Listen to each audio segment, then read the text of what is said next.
I need to go to bed. I just can't talk about this anymore. Good night.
Joseph, you can't go to sleep feeling like this. I'm sorry for everything, and I know you need space, but I'm here for you.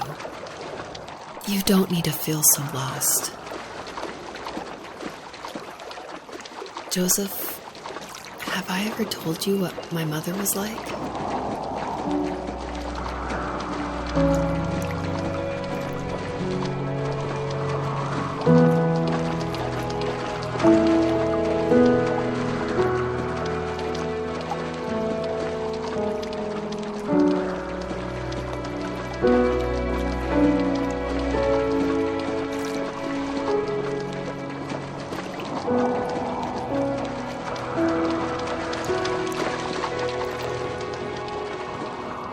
You know what it's like not to have a mom at home. And you know how hard that made my childhood. What helped me was watching the birds in the morning before the school bus came. I thought that my mother was one of those birds, and it made me want to be free like her. My mom taught me how to fold origami cranes while she was in the hospital. So I told myself I would fold one every day until I could fly myself.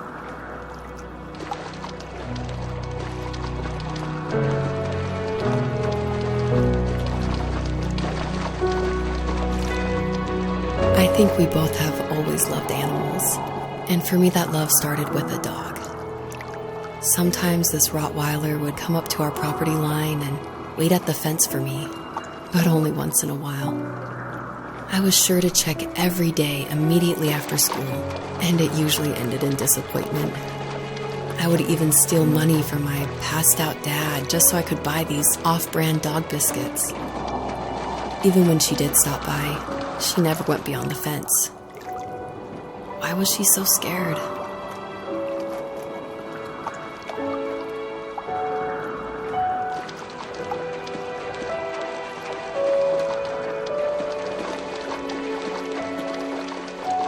I think my dad was the opposite of your dad in almost every way, except he was in the military as well.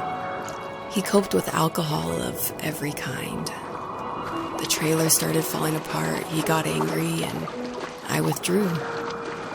More and more I became the weird, quiet kid who made lots of origami birds and carried dog biscuits around. I think we were pretty similar when it came to being the weird kids. And that same sincerity in college was one of the reasons I was so drawn to you.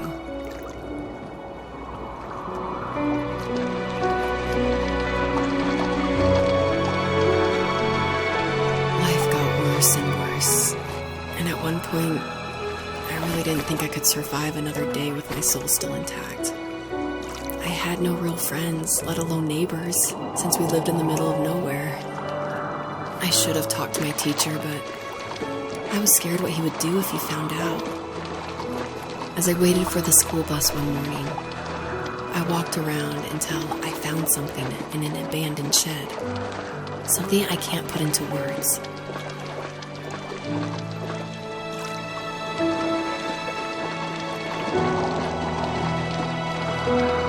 I summoned courage I didn't know I had, and I broke into my dad's room and found the key to the shed where he had locked my bike. Oh I'll never forget that feeling. The wind rushing by my ears as the sun rose over fields of wheat. I was flying for the first time.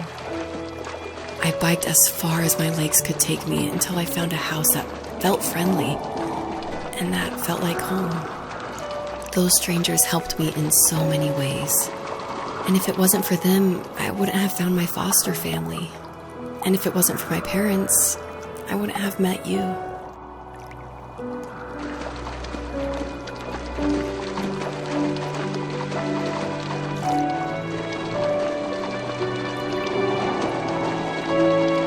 You have strength, Joseph, and you're not as alone as you think. It's all just so pointless. Just waiting for life to happen. It's like having the home I always wanted is cursed out of my reach. The thought of being a parent myself. How could I do that when I couldn't even be a good son? I'm sorry. I know what you're saying. I just don't know how things will work out. These quiet hours will turn into years. We'll wonder which roads passed us by. Then we'll forge a new road together. Besides, I discovered for myself that one fateful morning where any hopeful road leads to. There may be thorns in this, but it always leads to the same thing. And what's that? Family. I'm so glad that you're part of my family, Rachel. And I'm glad you're part of mine.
fox knew her last cub would be waiting for her at the first tree. She was almost there. The rain cascaded onto the jade valley where the entrance to the tree was. Life was protected there, because that's where life began. It was now only a mother and a daughter left.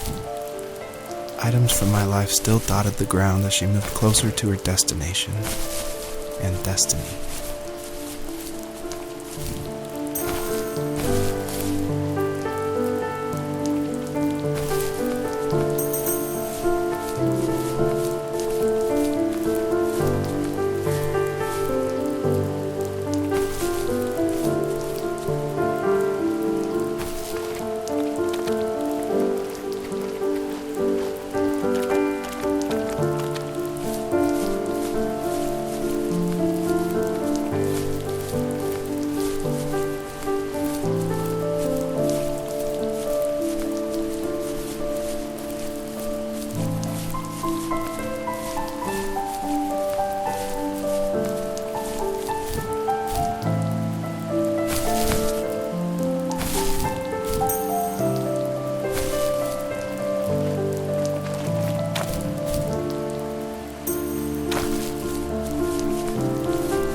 At the end of high school, I felt something I hadn't felt in a long time. Drive. I looked into the best architecture schools on the West Coast, then got a dose of reality when looking at other students' portfolios and the high cost of tuition. I still wanted to be something, to be the next Alvaro Siza, and to make those thousands of sketches worth something in my grand history. But now even an internship sounds impossible. Siza helped me understand how essential emotion is in architecture, and he also said light is the real composer of space. I like to think these glints of light, like not finding a job or even a strange dream about a fox, are something I should be thankful for, even if the illuminated space is something I'm less than comfortable with.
My dad was super supportive with my college plans.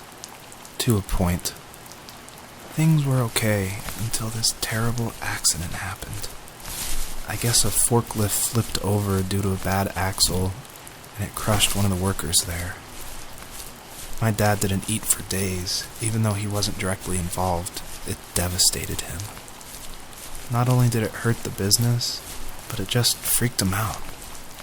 He would talk in his sleep, muttering things about firing people and saying sorry. One fateful day he approached me, said that since my school search wasn't going well, I should finally be a man and take over the family business. He said one day he was going to die, and that all of his work, sacrifice, and even that man's life would be wasted in vain. I just lost it. Teenage me just exploded at the thought. I screwed up. I said things I shouldn't have. He was having a crisis, and I pretty much spit in his face.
Was that the last time you talked to him?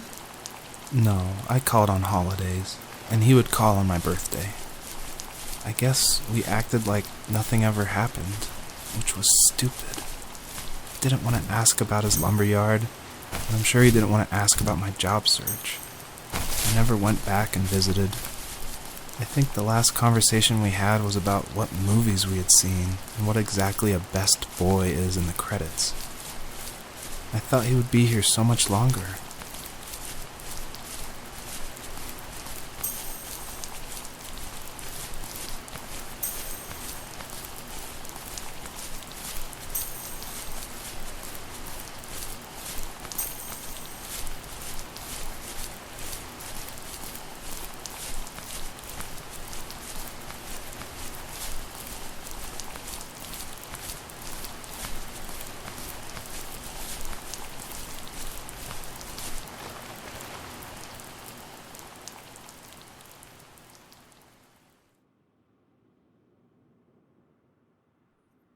In the distance, the first tree illuminated the wasteland.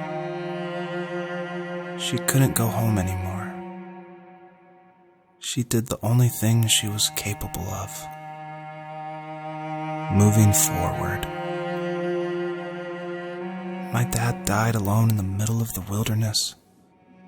I should have been talking to him more. I should have done a lot of things differently.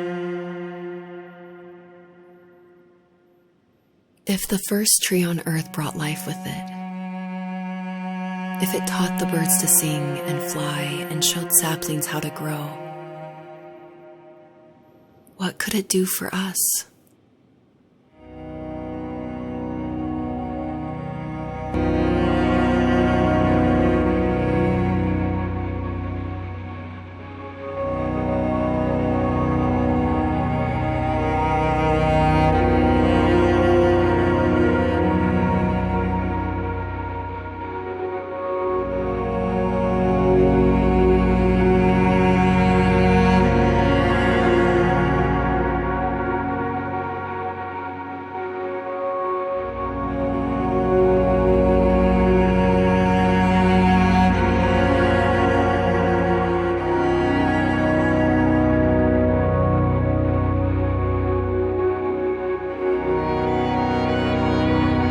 was a letter I received yesterday from a name I didn't recognize, with a quote I can't stop thinking about.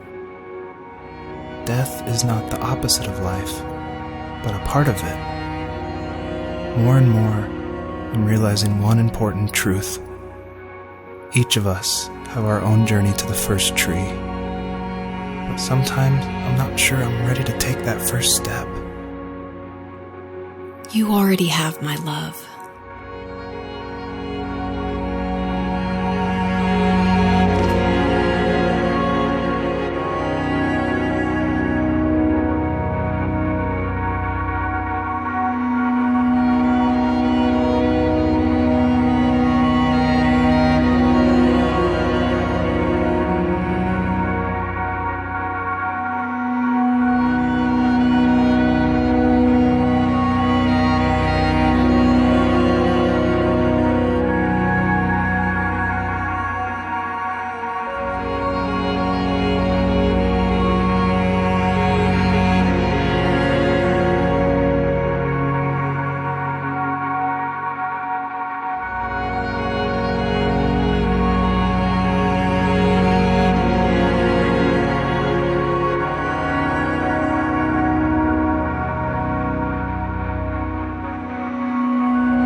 Her journey was over, but I have no idea. It was only a dream, a distraction from tomorrow. I don't think dreams normally bring back to memory so many important feelings. Maybe it was just a dream, but it was also a gift. Yeah, I suppose. But tomorrow we're getting on a plane to the last place on Earth I want to be. The only person that would have made the trip worth it is gone. You're going to see him and be with him one last time before you say goodbye. I have one last quote for you by Emerson, sealed in an imaginary letter from me to you. It is the secret of the world that all things subsist and do not die, but only retire a little from sight and afterward return again. Go to sleep, my love. We have a big day tomorrow, but I'll be there with you every step of the way. Thank you. Thanks for listening. Good night, Rachel. Good night, Joseph.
hell?